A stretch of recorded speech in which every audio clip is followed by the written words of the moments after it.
Welcome to the slop farm. Enjoy the video. You start by finding the leak. Probe seams and coats, run your hand along the bilge, mark every damp spot. Once found, remove surrounding paint and corrosion to expose clean aluminum because adhesives need metal contact to bond. Then degrease with acetone, let it evaporate.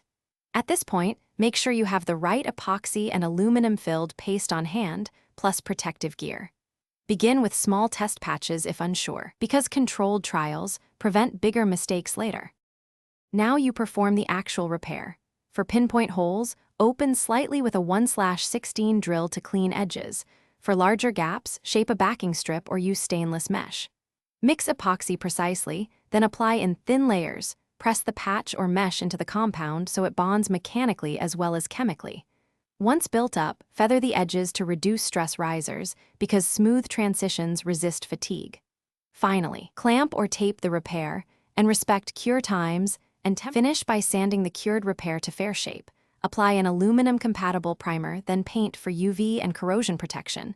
This extends life. Once cured, do a controlled water test in shallow water for 30 to 60 minutes. Watch for any new seepage or bubbles. If you see leakage, reopen the repair. Verify you removed all corrosion and that the patch fully contacted bare metal.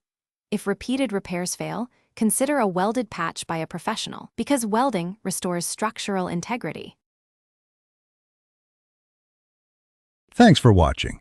Consider subscribing if we helped you today.